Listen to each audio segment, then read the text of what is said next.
I'm Dan McIntyre. I'm a lifelong paddler, canoes, kayaks, anything that float. In my normal life, I'm a mild-mannered corporate securities lawyer. Then I put on my cape and become the river defender. And I've been involved in all of the important litigation and efforts at legislation in the river access area for about the past 30 years. Today I've been given the modest task of teaching you 800 years of river law in 15 minutes. So hang on to your seats. If anybody would like to discuss any of this further at lunch or any breaks or afterward, I would be pleased to do so. There are three basic legal issues that are pertinent to building a paddle trailer. And I like paddle trailer because it doesn't threaten the landowners like Blue Trail does.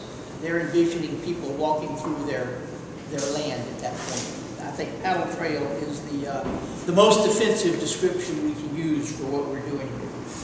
The three basic issues are you got to get access to your put-ins and your takeouts. Rule number one, you got no right to cross private property to get to the river or to get off of the river. Maybe in the case of an emergency, but we're not there.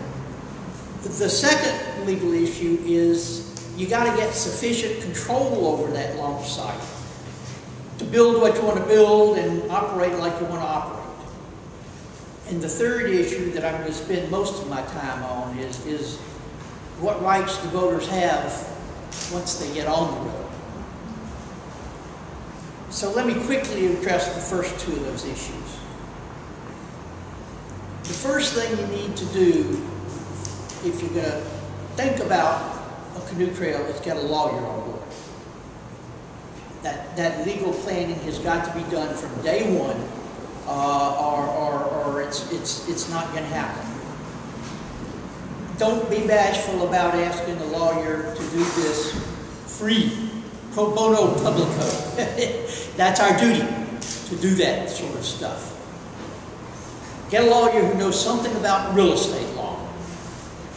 Not everyone does, but almost all country lawyers know enough real estate law to provide you with the legal advice that you need on these access issues. How do you get to the river, and how do you get control over the launch sites and the takeout sites to do what you want to get done there.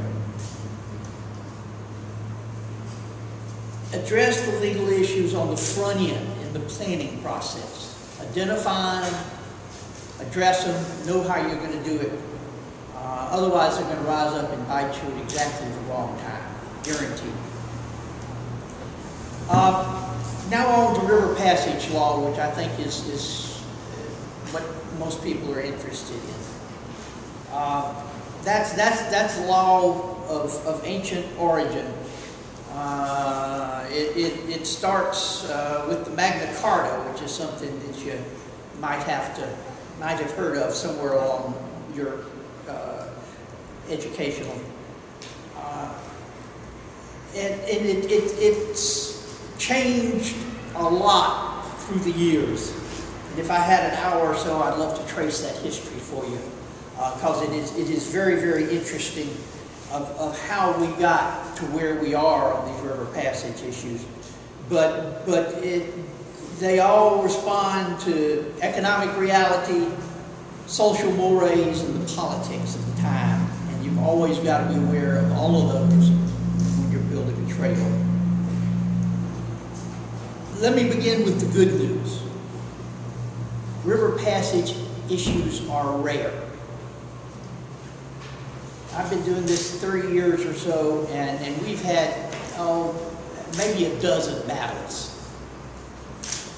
At this time, I am aware of 3 short segments of rivers in Georgia that are legally closed.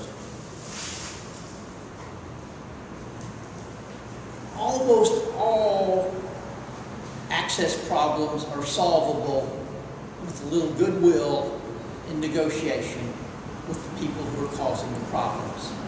The most recent problem we've had was up on the Toccoa, there's a Forest Service trail up there, so the Forest Service got very involved in negotiating with the landowner, and we were able to resolve the problem with an educational program to put in, and lots of posters, and so forth and so on. Don't create a legal battle. You can solve the problem through negotiations in good faith. The second good news I've got for you before I get into the bad news is the federal law is that we can paddle anything that will float our boat under any sort of normal water conditions. The United States Court for the Northern District of Georgia has ruled that the Dog River is open to paddlers. The Dog River is in Douglas County, and you can only paddle it after a big rainstorm or in a very wet winter. It's a rare treat when the dog runs. But it, according to federal law, is interpreted by our court in the Northern District of Georgia, is open for paddlers, despite the fact that Douglas County tried to close it. And we've got the order that we love to cite that says exactly that. The bad news is that Georgia law is an abomination. That's the only way it can be described. A combination of what the legislature did back in 1845 and what the Georgia Supreme Court has done in the 1990s creates a fabric of law that has led to a belief among some people of a lot of things that simply are not so. This is an area where a lot of people know as a fact things that are simply not so. And the first issue that you'll hear from some people, particularly the extreme property rights people, is the proposition that if somebody owns both sides of a river, they can close it. Let me assure you that is not the law. That is not the law. The law is incredibly more complicated than that.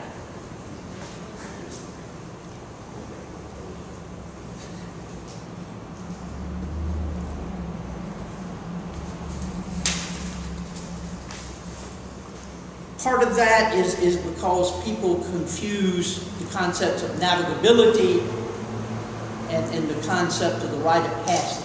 Those are not the same thing. And that is particularly important to this group of people who are building river trails.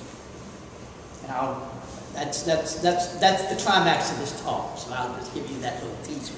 Dan, say that again, please. Navigability. Navigability and the rite of passage are two related but different things.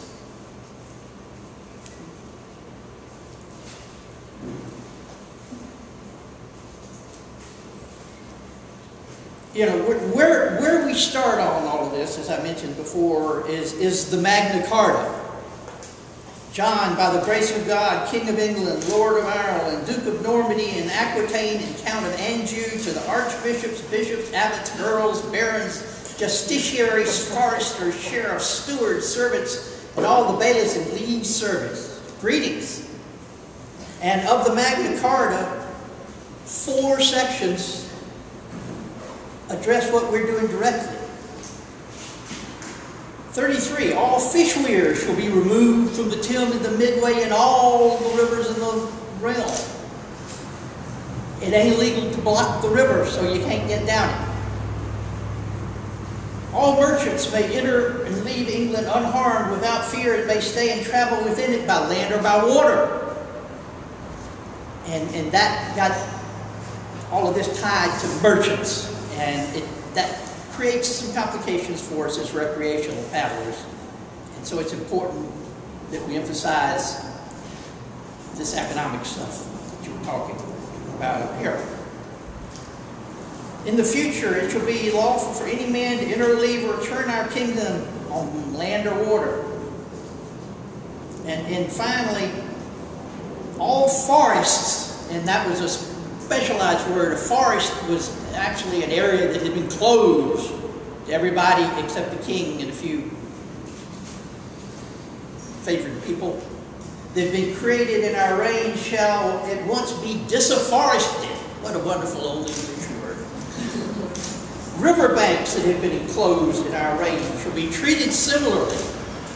Now, we're not that good a shape over here, but they are. In England, you can cross anybody's land over there in the UK if you don't intend and don't do any damage while you're at it. In deference to time, I will make a quick 600-year jump to where the Georgia Supreme Court is right now. Itchway-Notchaway Creek in Baker County has a long history of being used by substantial sized boats. It's a John boat river.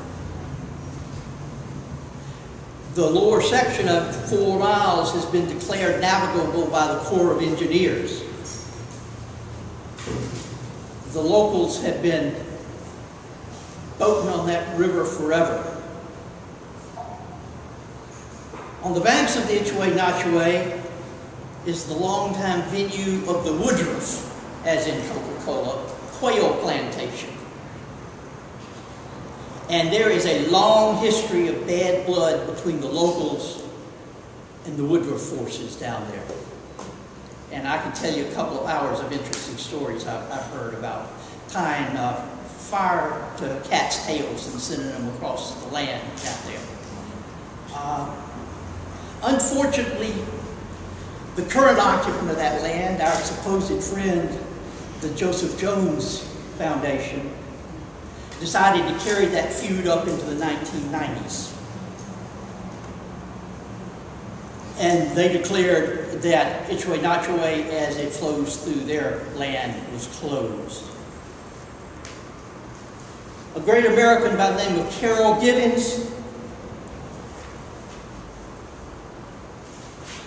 took that on, and he tried to float down with a raft with 2 bales of cotton and a billy goat, saying that would prove that boats loaded with freight. And it did, but he wound up in court, not before a jury, where he would have won, but before a judge. And the prevailing evidence in that case was an expert witness recommended by the Georgia Department of Natural Resources to the Woodruff Jones group, who testified that the test for navigability of a river is whether it will transport barges 245 feet long, 35 feet wide, and drawing 7.5 feet of water. And that was approved by the Supreme Court. 7.5 feet of water? What? Yeah. Deep? Yeah, draft. Draft, okay. Principal lesson we take from that is you've got to get your politics right before you go to the Supreme Court. But there's silver linings. First, the Supreme Court expressly said that it was not ruling on the federal law because it hadn't been raised by the lawyer in the trial court in Baker County. Secondly, and most pertinently here, the Supreme Court has told us in that case that there is a public easement created by a history of use of water. And anybody can traverse a public easement. But their ruling in Itchway-Notchaway is no public body had ever claimed that easement. So what's got to happen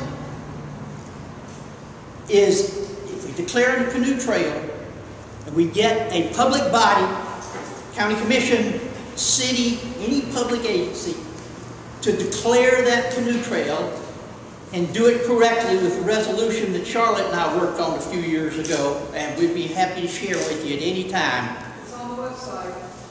It's in the clearinghouse website. I am convinced that that is going to prevail, and we're prepared to take that up to the Georgia Supreme Court with you on the Georgia Canoeing Association. Awesome. Woo!